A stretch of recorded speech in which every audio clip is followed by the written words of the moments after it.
I woke up that Tuesday morning in January to find a bright orange envelope stuffed into my mailbox. And the moment I saw that distinctive color, I knew my day was about to get significantly worse. Living in Meadowbrook Heights, Colorado had seemed like a dream when I first moved in 3 years ago. The community was pristine, the houses were beautiful, and the mountain views were spectacular.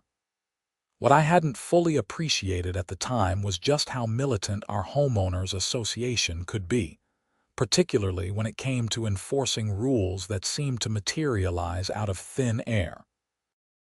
The woman running our HOA with an iron fist was named Patricia Hendricks, and she was exactly what you would picture when you thought of a middle-aged woman with too much time on her hands and an insatiable need to control every aspect of suburban life.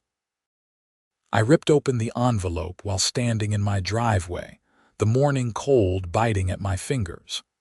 Inside was a violation notice printed on official letterhead with the HOA logo prominently displayed at the top. My eyes scanned down to the violation description, and I had to read it 3 times before my brain would accept what it was saying. Violation: excessive and unsightly foot traffic patterns in snow. Fine: $250. Additional fines of $50 per day will accrue until the violation is corrected. I stood there in my driveway, my breath forming clouds in the freezing air, staring at this piece of paper like it was written in an alien language. They were fining me for walking through the snow in my own yard, not for leaving garbage out, not for painting my house the wrong color, not even for having my grass too long. They were fining me for footprints in the snow. The notice continued with a detailed explanation that apparently the HOA board had determined that my repeated trampling of snow in the front yard creates an unsightly appearance that diminishes the aesthetic value of the community. It went on to state that I should refrain from unnecessary foot traffic across snow-covered areas visible from the street, and that I should utilize only paved walkways and driveways for movement around the property. The problem with this brilliant directive was that my mailbox was positioned at the end of my driveway, about 40 feet from my front door, and the walkway only went to the driveway, not to the mailbox itself.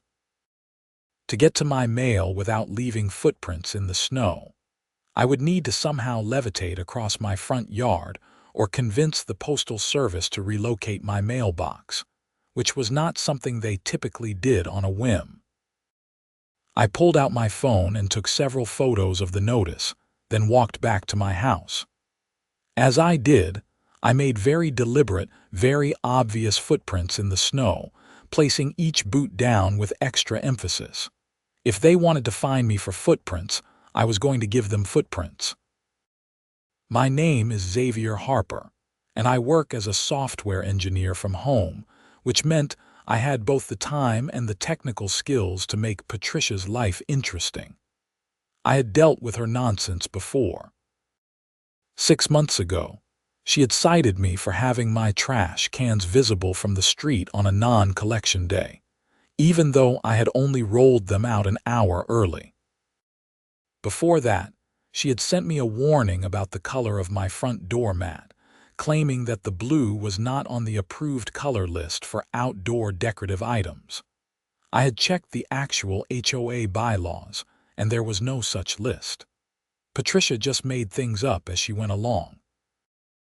I went inside and immediately pulled up the HOA governing documents on my computer. I had downloaded them when I purchased the house, and I kept them in a special folder alongside all my correspondence with the HOA. I spent the next 2 hours reading through every single page, searching for any mention of snow, foot traffic, or aesthetic standards related to winter maintenance. There was nothing. Absolutely nothing. The documents mentioned snow removal from sidewalks within 24 hours of snowfall, but that was a city ordinance, not an HOA rule.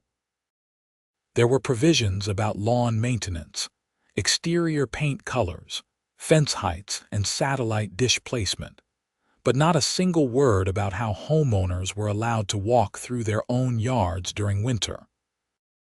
I drafted an email to the HOA board, carefully citing the relevant sections of the governing documents and pointing out that no such rule existed. I attached photos of the violation notice and requested that the fine be immediately withdrawn. I kept my tone professional and factual, even though what I really wanted to write would have required significantly more profanity. The response came back within an hour, which surprised me. What didn't surprise me was that it came directly from Patricia rather than from the board as a whole. Mr. Harper, the HOA board has the authority to enforce community standards even when specific situations are not explicitly outlined in the governing documents. This falls under our general authority to maintain property values and community appearance as stated in Article 7, Section 3. The fine stands. Please remit payment within 15 days to avoid additional penalties. Regards, Patricia Hendricks, HOA President. I looked up Article 7, Section 3. It was a general provision stating that the board could take reasonable actions to preserve and enhance property values. It was the kind of vague language that lawyers loved and homeowners hated because it could theoretically mean anything. That evening, it snowed again. We got about 3 inches of fresh powder, and by morning, my footprints from the previous day were completely covered. I looked out my window at the pristine blanket of white covering my front yard and had an idea that was either brilliant or completely insane. I put on my warmest winter gear, laced up my boots, and walked outside. Instead of walking normally to my mailbox, I walked backwards.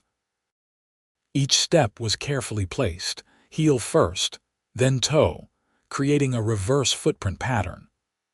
When I reached the mailbox and collected my mail, I continued walking backwards all the way back to my front door. The result was a trail of footprints that appeared to lead from my house to nowhere, as if someone had materialized in the middle of my yard and walked to my front door. Or perhaps as if I had walked out of my house and then been abducted by aliens at the mailbox. Either way, it looked bizarre, and I found the whole thing hilarious. I went back inside, made myself coffee, and waited. I didn't have to wait long. Around 10 in the morning, I saw Patricia's silver SUV pull up in front of my house. She got out, wearing a puffy white coat that made her look like a marshmallow, and stood on the sidewalk staring at my front yard with her hands on her hips. I watched from my living room window as she walked closer, examining the footprints with visible confusion. She even took out her phone and snapped several pictures. She looked at my house, and for a moment I thought she might come knock on my door, but instead she got back in her SUV and drove away. I couldn't stop grinning.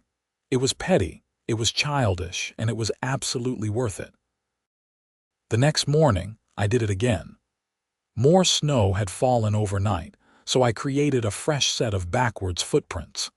This time, I added a creative flourish by occasionally taking sideways steps, creating an even more confusing pattern. It looked like someone had been doing some kind of strange dance in my front yard. That afternoon, I received another email from Patricia. Mr. Harper, your continued violation of community standards is unacceptable. I have documented your ongoing disregard for HOA guidelines. Please be advised that the fine has now increased to $400. Additionally, the board will be discussing further action at our meeting next week. I responded with a simple question. Can you please specify which HOA rule prohibits walking backwards in snow? Her response was even more terse than usual. Do not play games with me. But I was playing games, and I was enjoying it immensely.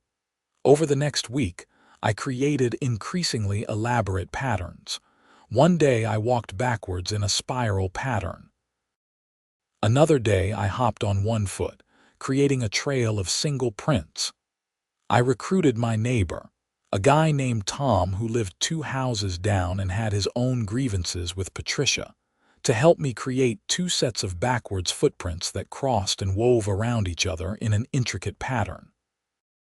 Tom was in his 60s, retired from teaching, and had been fined by the HOA for having a small vegetable garden in his backyard that was supposedly visible through a gap in his fence. He thought my backwards walking campaign was the funniest thing he had seen in years. "You know she is losing her mind over this, right?" Tom said as we carefully stepped backwards across my yard, trying not to laugh so hard that we fell over. "She came to my house yesterday asking if I had seen anyone acting suspicious in the neighborhood. I told her I had seen some kids playing in the street last Tuesday, which was completely true but had nothing to do with anything." "Did she seem frustrated?" I asked. "Frustrated, Xavier, she looked like she was going to have an aneurysm. Her face was all red, and she kept talking about how someone was deliberately trying to undermine her authority." "Someone is," I pointed out. "Yeah, but she doesn't know it's you. She thinks it might be teenagers pulling a prank." That made it even better. I continued my backwards walking routine, documenting everything with photos and keeping detailed records of all correspondence with the HOA. The fines kept accumulating on paper. According to Patricia's letters, I now owed over $800. I had no intention of paying any of it.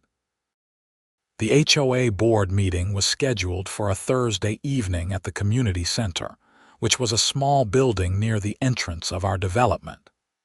These meetings were technically open to all residents, though usually only board members and people with specific complaints attended. I decided it was time to make an appearance. I arrived at 6:30, right when the meeting was scheduled to start. The community center meeting room was small, with folding chairs arranged in rows facing a table where the board members sat. Patricia was in the center, flanked by 4 other board members whom I recognized from the neighborhood, but didn't know well. There was Judith Mayer, an older woman who always wore pearl necklaces and seemed to agree with everything Patricia said.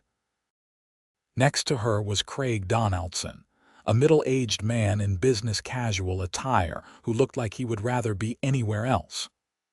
On Patricia's other side was Sandra Liu, a woman in her 40s who generally seemed reasonable, and Marcus Thompson, a stern-looking man in his 50s who rarely spoke. I took a seat in the back row. There were only 3 other residents in attendance, an elderly couple I didn't know, and a younger woman who was looking at her phone. Patricia called the meeting to order and began going through the standard agenda items. They discussed the budget for landscaping, approved a request for someone to install a new fence, and debated the timing for repainting the community center. It was all extremely boring, and I could see why most residents didn't bother attending. Finally, they reached new business, and Patricia's demeanor changed. She sat up straighter and cleared her throat. "I want to address an ongoing situation involving a resident who is flagrantly violating community standards," she began, not looking in my direction. "We have a homeowner who is repeatedly creating unsightly disturbances in his front yard and refusing to comply with HOA directives." "Are you talking about footprints in snow?" I called out from the back of the room. Everyone turned to look at me. Patricia's face tightened. "Mr. Harper." "Yes, among other concerns, your property has been the subject of multiple violations." I stood up and walked to the front of the room, pulling out a folder I had brought with me. "I would like to formally dispute these alleged violations. I have here copies of the HOA governing documents, which I have read in their entirety. There is no provision that regulates how homeowners can walk through their own yards." Patricia's face was turning red. As I explained in my email, the board has general authority to maintain community standards. General authority to maintain standards, yes, I agreed. But that authority still has to be reasonable and consistently applied. You can't just make up rules because you feel like it. Can you show me anywhere in the governing documents where it states that homeowners cannot walk through snow in their yards? Sandra spoke up. Patricia, do we actually have a specific rule about this? We have standards for property appearance, Patricia insisted. Excessive foot traffic in snow creates an eyesore. According to whom? I asked. Have any other residents complained? Because I have been documenting everything and I have only received violations from you, Patricia, not from the board as a whole. Craig leaned over and whispered something to Patricia, who shook her head vigorously. Marcus frowned and flipped through a binder in front of him. Mr. Harper, you are being deliberately difficult, Patricia said. Everyone can see that your behavior is intended to mock the HOA. My behavior is intended to check my mail, I said calmly. My mailbox is at the end of my driveway. To reach it, I have to walk through my yard. The fact that this leaves footprints in snow is an unavoidable consequence of living in Colorado in winter. The elderly couple in the audience started whispering to each other. The young woman with the phone was now paying attention, apparently finding this more interesting than whatever she had been scrolling through. Judith spoke up, her voice dripping with condescension. Young man, there is a certain way things are done in a respectable community. We all make sacrifices to maintain standards. What sacrifice are you making? I asked. Do you not walk through your yard when it snows? She sputtered. I use my walkways appropriately. My walkways don't go to my mailbox, I pointed out. Should I build a 40-foot elevated walkway? Would that be aesthetically pleasing? This is ridiculous, Patricia snapped. The board has made its decision. You owe $850 in fines, and if you don't pay, we will place a lien on your property. That got my attention. A lien was serious business. It could affect my ability to sell or refinance my house. A lien for a violation that isn't actually defined in the governing documents, I said, keeping my voice level. That seems like it might be legally questionable. Are you threatening to sue the HOA? Patricia demanded.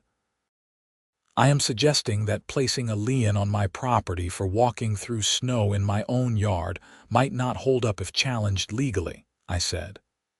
But before it comes to that, I am formally requesting that the board review these fines. Not just you, Patricia, but the entire board. This is not a decision that should be made unilaterally by the president. Sandra nodded. He has a point. This seems unusual. Craig was nodding too. I don't remember voting on a snow footprint policy. Patricia looked furious. We don't need to vote on every single enforcement action.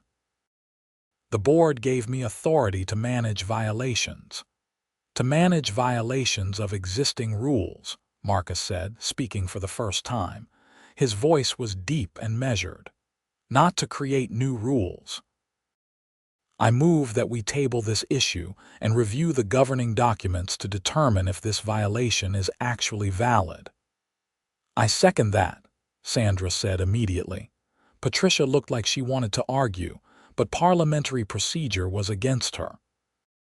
The motion passed 4-1, with only Judith voting against it. I thanked the board and returned to my seat, feeling victorious. It wasn't a complete win, but it was progress. Patricia glared at me for the rest of the meeting, which concluded about 15 minutes later.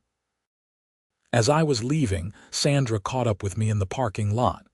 Mr. Harper, can I ask you something? Sure, I said. Have you been walking backwards through your yard? I tried to keep a straight face. Why would I do that? She smiled slightly. Because someone has been creating some very strange footprint patterns, and Patricia has been obsessing over it. She thinks it's kids from the high school, but the timing is always early morning and the patterns are always in your yard. That does seem like a strange coincidence, I said neutrally. She laughed. Look, I think Patricia goes overboard sometimes. Most of the board does, honestly. But she is very passionate about the HOA and she doesn't like being challenged. Just be careful, she can be vindictive. I appreciate the warning, I said, but I am not doing anything wrong. I am just walking to my mailbox. Backwards, she added. The direction of my walking is not specified in the HOA bylaws, I pointed out. She laughed again and walked to her car. I drove home feeling better than I had in days. The board was actually going to review Patricia's ridiculous fine, and it sounded like at least some of them thought she was overreaching. Over the next few days, I continued my backwards walking routine, but I also did something else. I started researching HOA law in Colorado. It turned out that HOAs had a lot of power, but that power was not unlimited. They were required to follow their own governing documents, and they couldn't enforce rules that weren't actually written down, unless those rules were approved by the board through proper procedures. I also learned that Colorado had specific laws about HOA liens and foreclosures. Before an HOA could place a lien on a property, they had to follow certain steps, including sending specific legal notices and providing opportunities for the homeowner to dispute the debt. Patricia's threatening emails didn't meet those requirements. I compiled all of this information into a detailed document, citing Colorado statutes and relevant case law. I was a software engineer, not a lawyer, but I knew how to research and document technical information. Legal research wasn't that different from debugging code, it just had different syntax. The next board meeting was scheduled for 2 weeks later. In the meantime, it snowed 3 more times and I created 3 more sets of backwards footprints. I also started varying my routes, sometimes walking in wide curves, sometimes in zigzags. One morning I created a pattern that spelled out HOA in giant letters across my front yard, each letter formed by carefully placed backwards footprints. Tom thought that one was taking it too far, but he also admitted it was hilarious. "You are going to get yourself in real trouble," he warned. "I am already in trouble," I pointed out. "Might as well make it entertaining." A week before the next board meeting, I received a certified letter from the HOA. This one wasn't from Patricia personally, but was signed by the entire board. It stated that the board had reviewed my violations and determined that, while there was no specific rule about snow footprints, my behavior constituted a pattern of conduct designed to harass and mock the HOA board, which violated the general provision requiring residents to act in good faith in their dealings with the association. This was a new angle, and it was slightly more concerning. They were now arguing that even if walking backwards wasn't explicitly prohibited, doing it deliberately to annoy the HOA was a violation. The letter stated that I needed to cease all deliberately provocative behavior and attend a hearing before the board to discuss my conduct. The hearing was scheduled for the same evening as the regular board meeting. I called Sandra, whose phone number was listed on the HOA website. She answered on the 3rd ring. "Sandra, this is Xavier Harper. I just received a letter about a hearing," she sighed. "Yeah, Patricia pushed that through.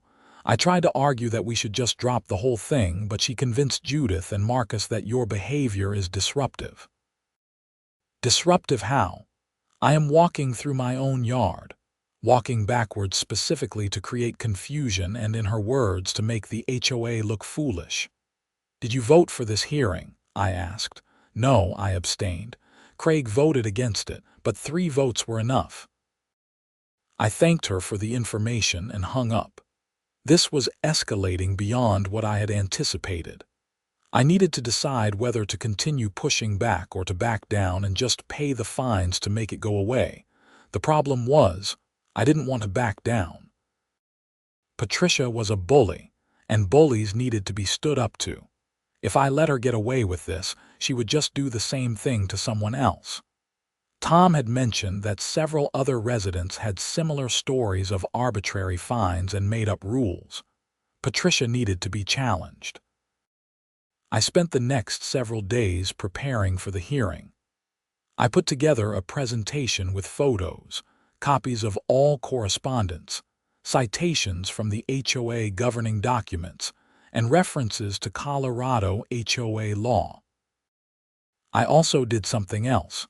I filed a formal complaint against Patricia with the Colorado HOA Information Office, which was a state agency that handled disputes between homeowners and HOA boards. The complaint process was straightforward. I filled out a form online, attached documentation, and submitted it. I received an automated response saying that my complaint would be reviewed and that someone would contact me within 30 days. It probably wouldn't help with the immediate hearing, but it established a formal record of Patricia's behavior. The day before the hearing, something unexpected happened. I received an email from Craig Donaldson, the board member who always looked uncomfortable at meetings. He asked if he could stop by my house to talk. I agreed, and he came over that evening. Craig was in his mid-40s, with thinning hair and wire-rimmed glasses. He worked in accounting for some company in Denver and had been on the HOA board for less than a year. "I want to be direct with you," he said as we sat in my living room. "Patricia is trying to get you kicked out of the HOA, which effectively means forcing you to sell your house." I stared at him. "She can do that. Technically, yes, if a homeowner is in persistent violation of HOA rules. But it requires a vote of the full board and a very high standard of proof. She is arguing that your behavior constitutes harassment of the board and that you are damaging property values by creating a circus atmosphere." "By walking backwards through snow," I said flatly. "I know it sounds insane," Craig said. "That is why I am here. I think Patricia has lost perspective on this. She is embarrassed that you challenged her, and now she is determined to win at any cost. But I want you to know that you have support on the board." "Sandra and I both think this has gone too far." "What about Marcus and Judith?" I asked. "Marcus does whatever Patricia tells him. I think she has something on him, or maybe he just doesn't want conflict. Judith is Patricia's friend and will always back her up." "So it is basically 3 against 2 in terms of board dynamics." "That is not great," I said. "No, it is not," Craig agreed. "But here is the thing. For a decision as serious as forcing a homeowner out, we would need a unanimous vote or at least a supermajority, depending on how you interpret the bylaws. If Sandra and I vote no, Patricia can't force you out. She can make your life miserable with fines and hearings, but she can't actually force a sale." "Can she put a lien on my house?" I asked. "Eventually, yes, if the fines accumulate and you don't pay them. But that is a long process with legal safeguards. And honestly, if she tried to put a lien on your house for walking backwards in snow, I think any court would laugh it out of the room." This was reassuring but also frustrating. "So, what do I do at this hearing?" "Be respectful, be factual, and don't let her bait you into losing your temper," Craig advised. "Patricia is hoping you will get angry and say something she can use against you. If you stay calm and stick to facts, it will be harder for her to paint you as the problem." I thanked Craig for the information and for his support. After he left, I spent several hours refining my presentation for the hearing, making sure everything was calm, factual, and thoroughly documented. The hearing was scheduled for 7 in the evening, an hour before the regular board meeting. When I arrived at the community center, Patricia was already there, along with the other board members. There were also about 15 residents in attendance, which was unusual. Word had apparently gotten around that there was going to be an interesting showdown. Tom was there, sitting in the front row and giving me a thumbs up. I also recognized several other neighbors, including a woman named Helen who lived across the street and had once been fined for having the wrong type of flowers in her front bed. Patricia called the hearing to order and explained that I was being given an opportunity to address the board regarding multiple violations and what she termed my ongoing pattern of disrespectful conduct toward the HOA. She then proceeded to present her case against me, which included printed photos of the various footprint patterns in my yard, copies of all her violation notices, and a timeline showing how my provocative behavior had escalated over the past month. This resident has shown flagrant disregard for community standards, Patricia said, her voice rising with emotion. He has mocked this board, ignored legitimate fines, and created a spectacle that has made our community the subject of ridicule. I have even received phone calls from people outside our neighborhood asking about the strange footprints, because apparently Mr. Harper has been bragging about his antics on social media. That last part wasn't true. I hadn't posted anything on social media. But before I could object, Patricia continued. This kind of behavior is corrosive to community values. If we allow one resident to openly defy the HOA, it encourages others to do the same. We must send a clear message that this association will not tolerate harassment and disrespect. She sat down, looking satisfied with herself. Several residents in the audience were whispering to each other. I noticed that Tom looked furious on my behalf. "Mr. Harper, you may present your response," Marcus said in his formal, deep voice. I stood up and walked to the front of the room, connecting my laptop to the small projector that was set up on a cart. I had prepared a slide presentation, and I was going to make sure everyone understood exactly what had happened. "Thank you for the opportunity to address the board," I began. "I want to start by addressing the fundamental issue here, which is whether the HOA has the authority to fine me for walking through snow in my own yard." I clicked to the first slide, which showed the original violation notice. This was the first notice I received, dated January 7th. It states that I was being fined for excessive and unsightly foot traffic patterns in snow. I immediately reviewed the HOA governing documents to find the rule I had violated. Next slide, showing excerpts from the bylaws. As you can see, there is no rule about snow footprints, foot traffic patterns, or restrictions on how homeowners can move around their own property. I brought this to Patricia's attention, and her response was that the board has general authority to maintain community standards. Next slide, showing Patricia's email. Several people in the audience leaned forward to read it. While it is true that the board has general authority, that authority must be exercised reasonably and consistently. You cannot enforce rules that don't exist. That is not how HOAs work, and it is not legal under Colorado law. I clicked to a slide showing citations from Colorado statutes.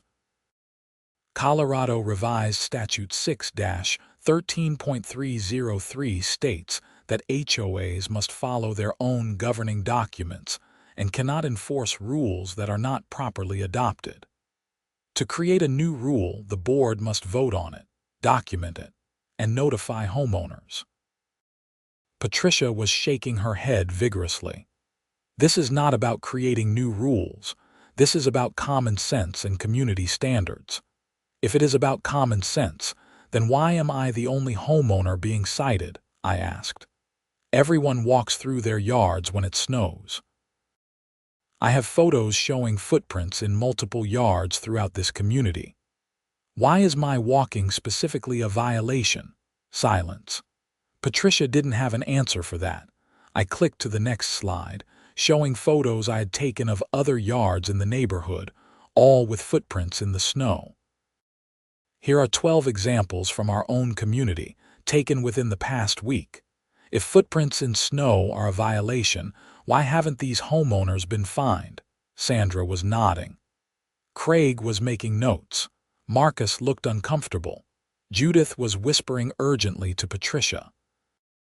And yes, I continued, I admit that I started walking backwards through my yard. I did this because I thought the whole situation was absurd, and I wanted to illustrate how ridiculous this rule is. But walking backwards is not illegal. It is not prohibited by any HOA rule, and it doesn't harm anyone or anything. I clicked to my final slide, which showed a summary of my key points. The bottom line is this: I have not violated any actual rule. I have been cited for behavior that Patricia personally dislikes, but personal dislike is not a valid basis for HOA fines. I am requesting that all fines be withdrawn and that the board adopt a clear policy about what, if any, standards apply to snow-covered yards. Without clear rules, you cannot fairly enforce violations. I closed my laptop and sat down. The room was quiet for a moment, then Tom started clapping. Several other residents joined in, and suddenly half the room was applauding. Patricia's face was scarlet. "Order," she snapped. "This is not a performance." "Actually, it kind of is," someone called out from the back. I recognized the voice as Helen's. "Patricia, you have been making up rules for years, and we are all sick of it. I was fined for having tulips instead of pansies." "Tulips? Can you show me where the governing documents specify which flowers are allowed?" Other residents started speaking up. A man I didn't know said he had been fined for having his garage door open during the daytime. Another woman said she had been cited for having a wreath on her door that was supposedly the wrong size. The meeting was devolving into a litany of grievances against Patricia's leadership. Marcus banged a gavel that I hadn't noticed was on the table. "Everyone please calm down. We will address Mr. Harper's situation, and if other residents have complaints, they can request time on the agenda for the next meeting." Patricia was gripping the edge of the table so hard her knuckles were white. This resident has shown nothing but contempt for this board and this community. I move that we uphold all fines and pursue additional action. "What additional action?" Craig asked.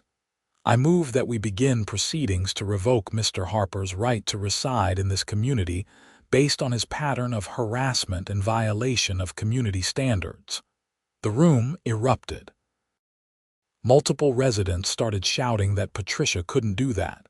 Tom was on his feet, yelling that this was vindictive and absurd. Sandra was shaking her head emphatically. Marcus banged the gavel again. "Patricia, that is an extreme measure. I am not sure we have grounds." "We have all the grounds we need," Patricia insisted. "He is deliberately harassing the board." "By walking backwards," Sandra said incredulously. "Patricia, this is insane. We can't kick someone out of their home for walking backwards through snow."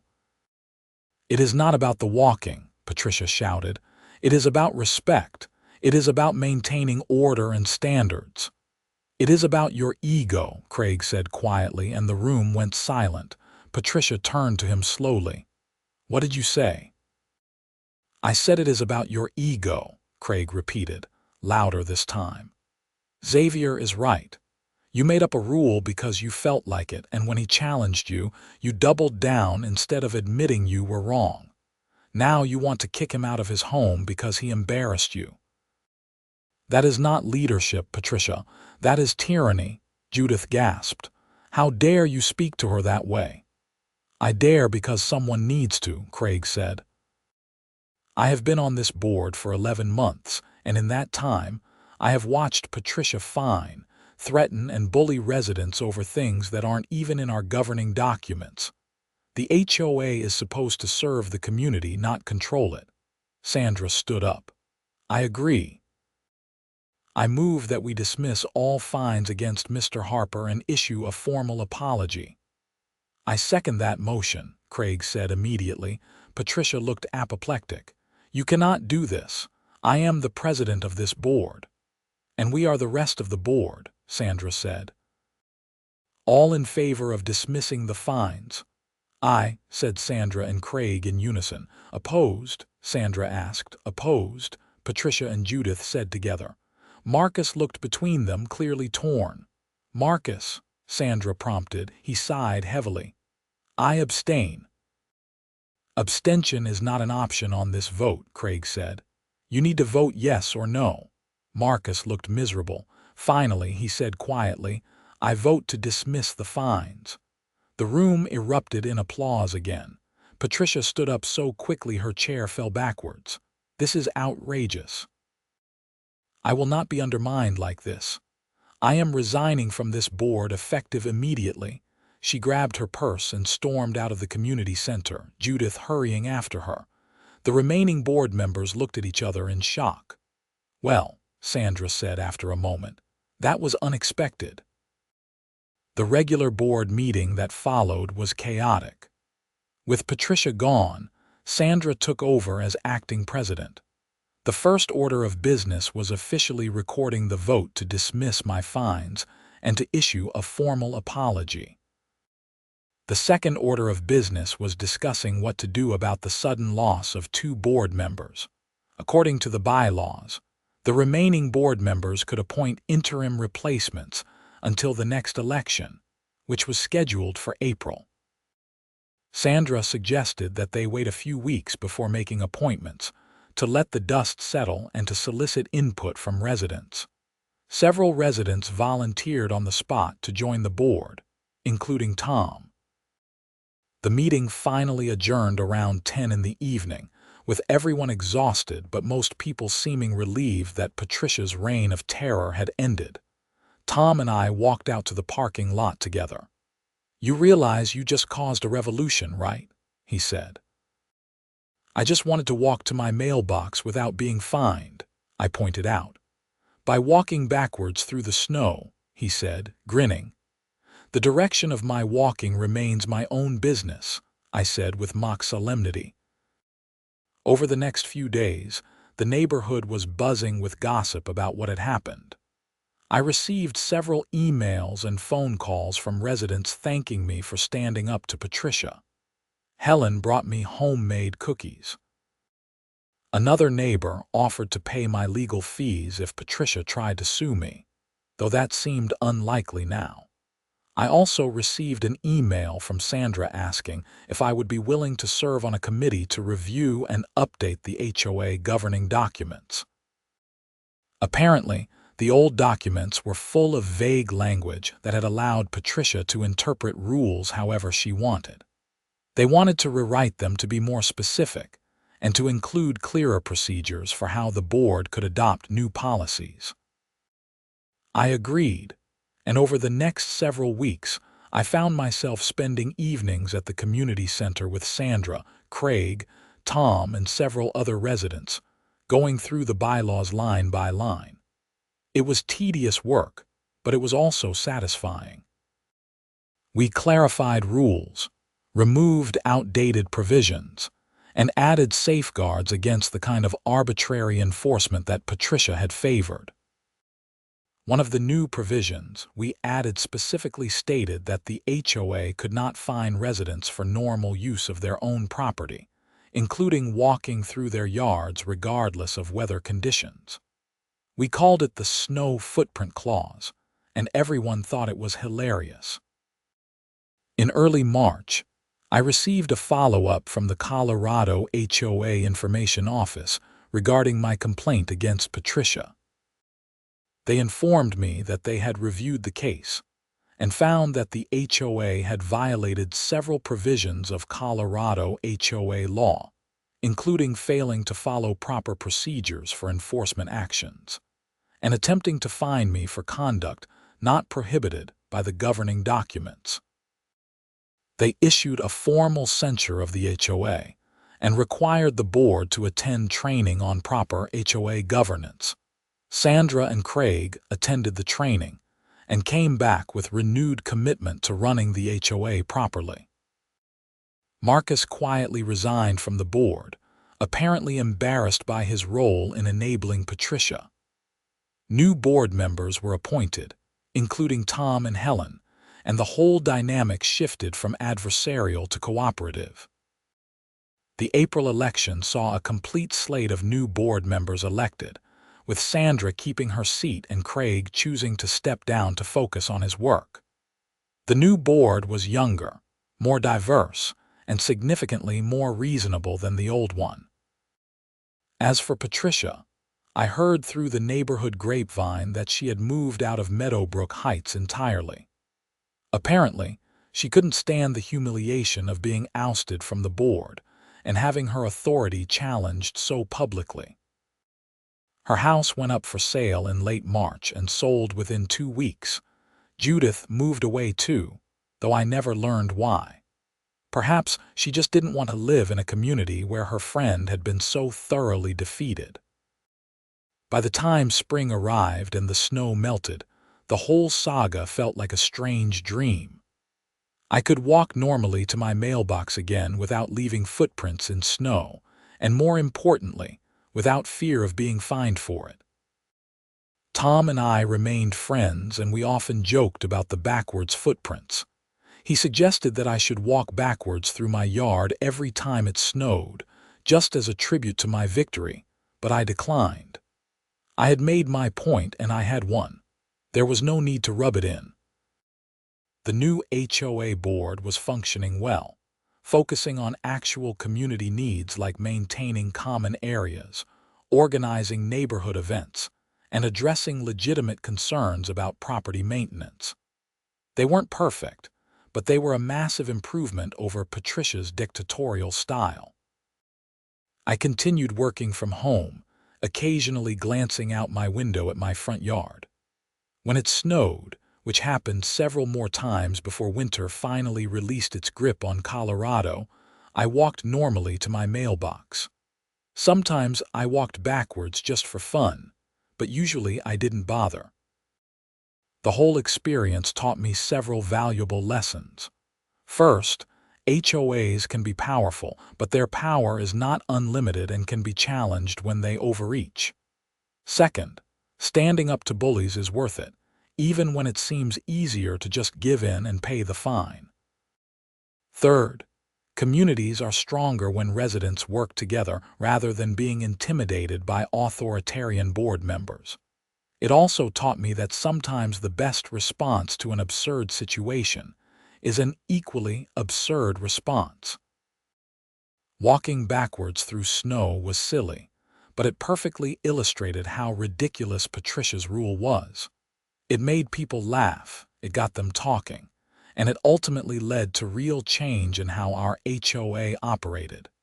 In June, the new board organized a community barbecue at the neighborhood park. It was the first community event in years that actually felt like a community gathering rather than a mandatory meeting. People brought food, kids ran around playing, and neighbors who had barely spoken to each other in years stood around talking and laughing.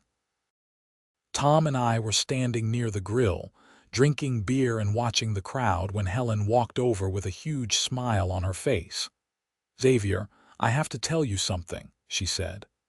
"I just planted tulips in my front bed, bright red ones, and nobody is going to fine me for it." "Congratulations on your tulips," I said, raising my beer in a toast. "Congratulations on your backwards footprints," she replied, clinking her glass against my bottle. We all laughed, and in that moment, standing in the warm June sunshine surrounded by neighbors who were no longer afraid of their own HOA, I felt genuinely happy about where I lived. Meadowbrook Heights had gone from being a place ruled by fear and petty tyranny to being an actual community. The backwards footprints in snow had been a small act of rebellion, but they had sparked a larger movement of residents refusing to be bullied. Other people had found their voices and started speaking up about problems they had been afraid to mention. The board had been transformed from a tool of control into a genuine governing body that served the residents. As summer progressed, I sometimes thought about that first orange envelope I had found in my mailbox, the one that started everything. It seemed incredible that a fine for footprints in snow had led to all of this. But maybe that was the point. Sometimes the smallest, most absurd injustices are the ones that finally motivate people to say enough is enough. I never did pay those original fines. They were officially dismissed and removed from my HOA account.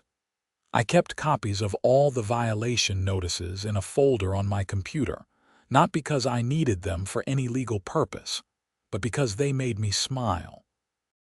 Whenever I felt frustrated about something at work or annoyed by some minor inconvenience, I would look at the notice fining me for footprints in snow, and it would remind me that most problems are actually kind of ridiculous when you think about them carefully.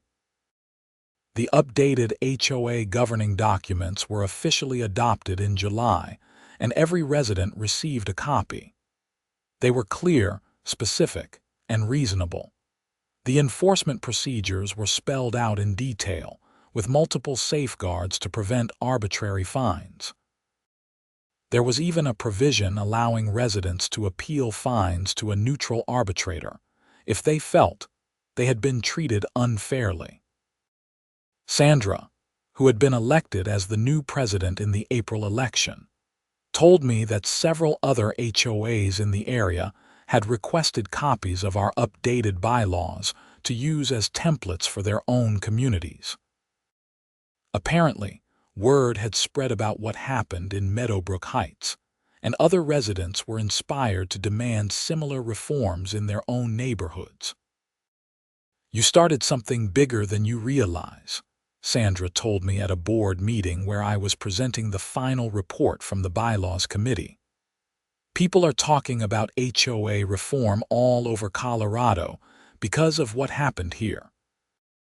"I just wanted to walk to my mailbox," I said, repeating what had become my standard response to anyone who praised me for the changes.